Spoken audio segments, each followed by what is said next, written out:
The draft board is lit up in Allen Park right now, and there's one name circling at the top that could completely change how we protect our franchise quarterback for the next decade. Brad Holmes has his eyes locked on something big, something that could transform our offensive line from a question mark into an absolute fortress. And I'm about to break down exactly why this move makes so much sense that it's keeping me up at night.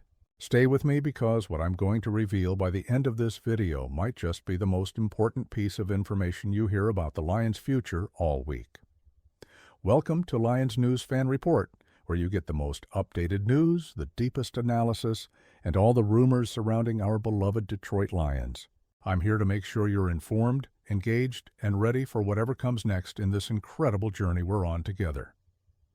Let me set the stage for you. The Lions are sitting at a crossroads right now.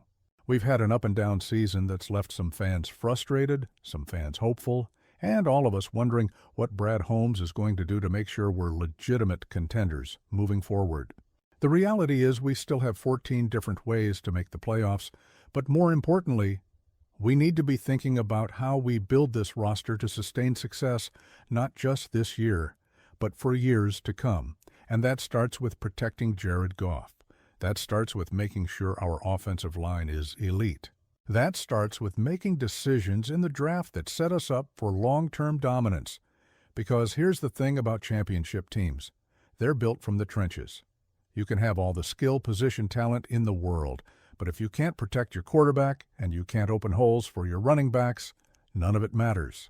So let's talk about the draft strategy that Brad Holmes needs to employ. Let's talk about how the Lions can maximize their picks, how they can move around the board, and how they can land the kind of players that turn good teams into great ones. Because I've been studying the possibilities, I've been looking at the prospects, and I've been thinking about what moves make the most sense for our specific situation.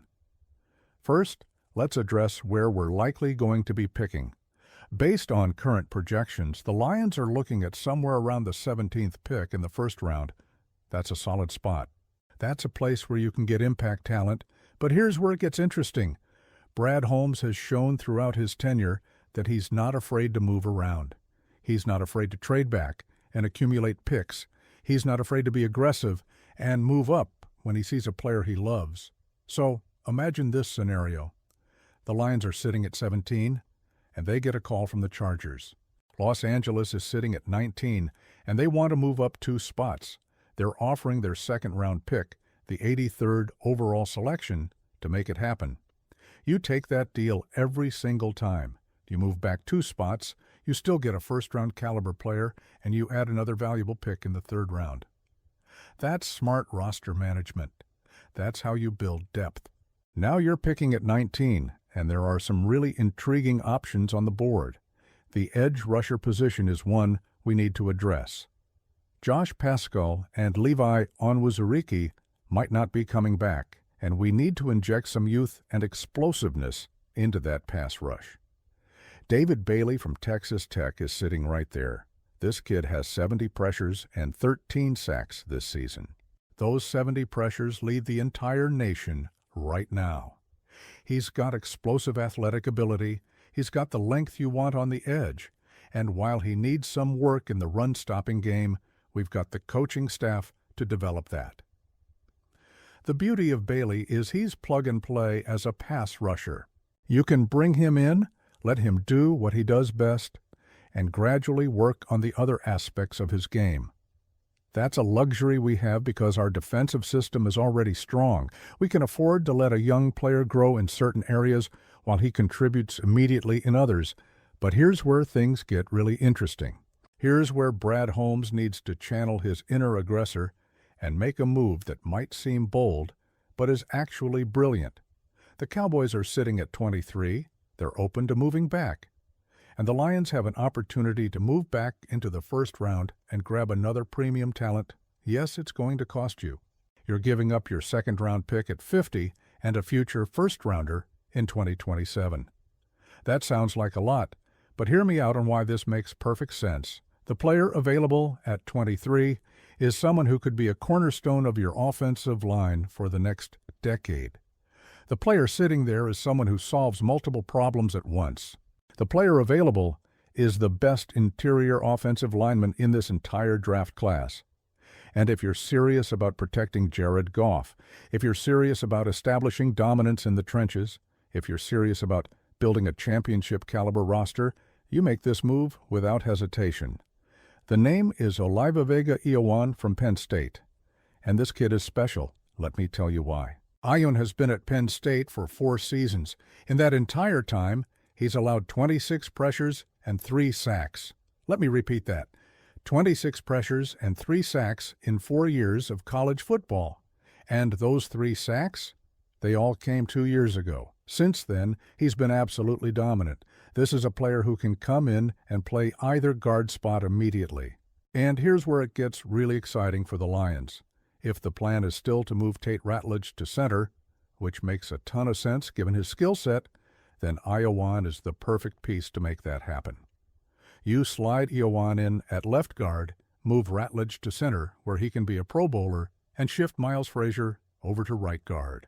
Suddenly, you've got one of the youngest, most talented interior offensive lines in the entire NFL.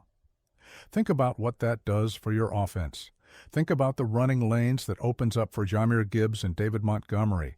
Think about the pocket protection that gives Jared Goff.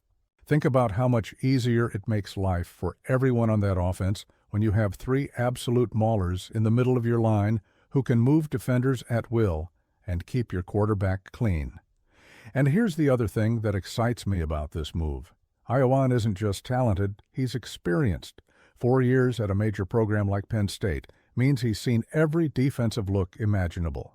He's played in big games. He's handled pressure. He's not going to come into the NFL wide-eyed and overwhelmed. He's going to step in and be a professional from day one. Now, I know some of you are thinking, Brad, we just gave up a lot to move up 7 spots. We gave up a second-rounder and a future first. That's a hefty price. And you're right, it is. But here's what I'd say to that. First-round offensive linemen who are this good, who are this proven, who are this ready to contribute immediately, they don't grow on trees. If you wait and hope someone falls to you in the second round, you're gambling, you're hoping, you're crossing your fingers that things work out. When you move up and take Eowan at 23, you're not gambling. You're making a calculated investment in a player who has elite tape, elite production, and elite potential. You're getting a guy who could be a 3-time Pro Bowler and anchor your offensive line for a decade. That's worth a second-round pick and a future first, especially when that future first is going to be a late pick anyway, if we're building this team the right way. And let's talk about the broader draft strategy here, because the Lions aren't done after the first round. Remember that extra third-round pick we got from the Chargers? That's the 83rd overall selection, and there's some real value to be had there. This is where you can take a swing on a player with upside who maybe had a down year or who's flying under the radar a bit.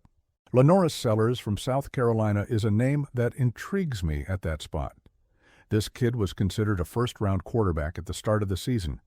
The Gamecocks' offense struggled so much they fired their offensive coordinator mid-season, but that shouldn't scare us away from what Sellers can be. This is the kind of developmental quarterback prospect that could sit behind Goff for a year or two and turn into something special. He's got the arm talent, he's got the athleticism, he's got the intangibles. He just needs the right coaching and the right system. Sound familiar? That's exactly what we thought Hendon Hooker would be, and Sellers might actually be that guy. Now, I'm not saying we should draft Sellers in the 3rd round and immediately hand him the clipboard. But if he's there, if he's available, you take advantage of the fall in value.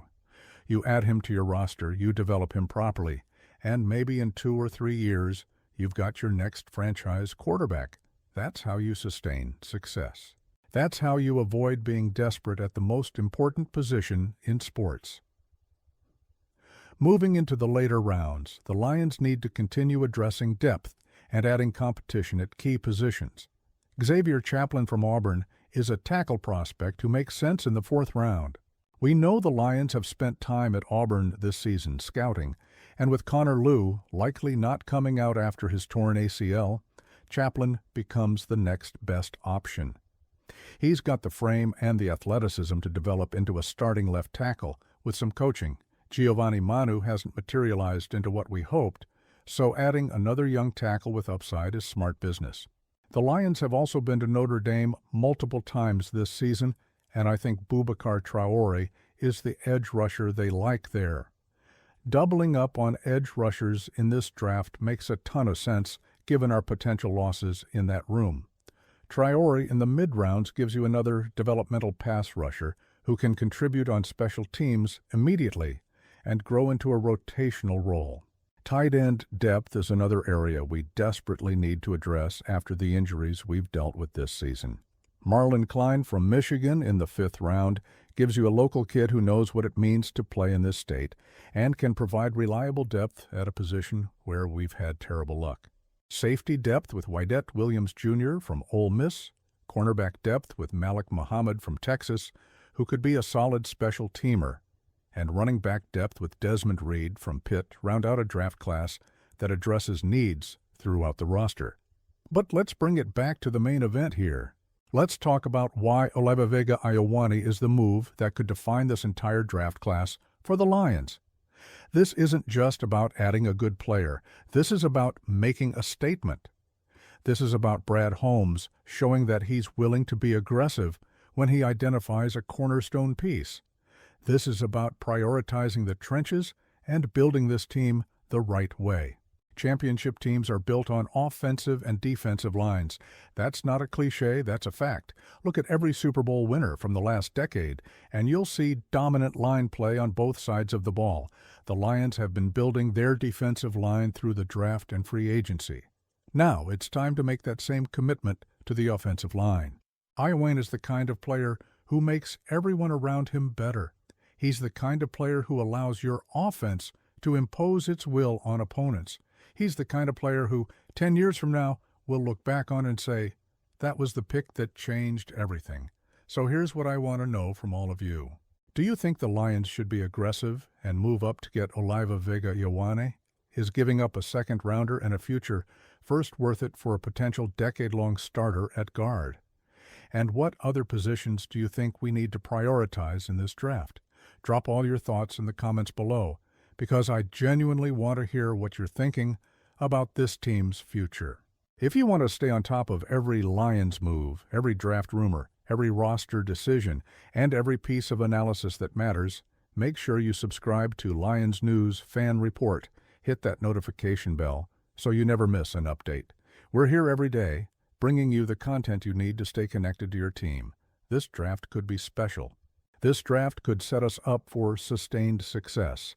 And if Brad Holmes makes the bold moves necessary to land players like Olivega Ioane, we could be looking at a championship window that stays open for years. One pride.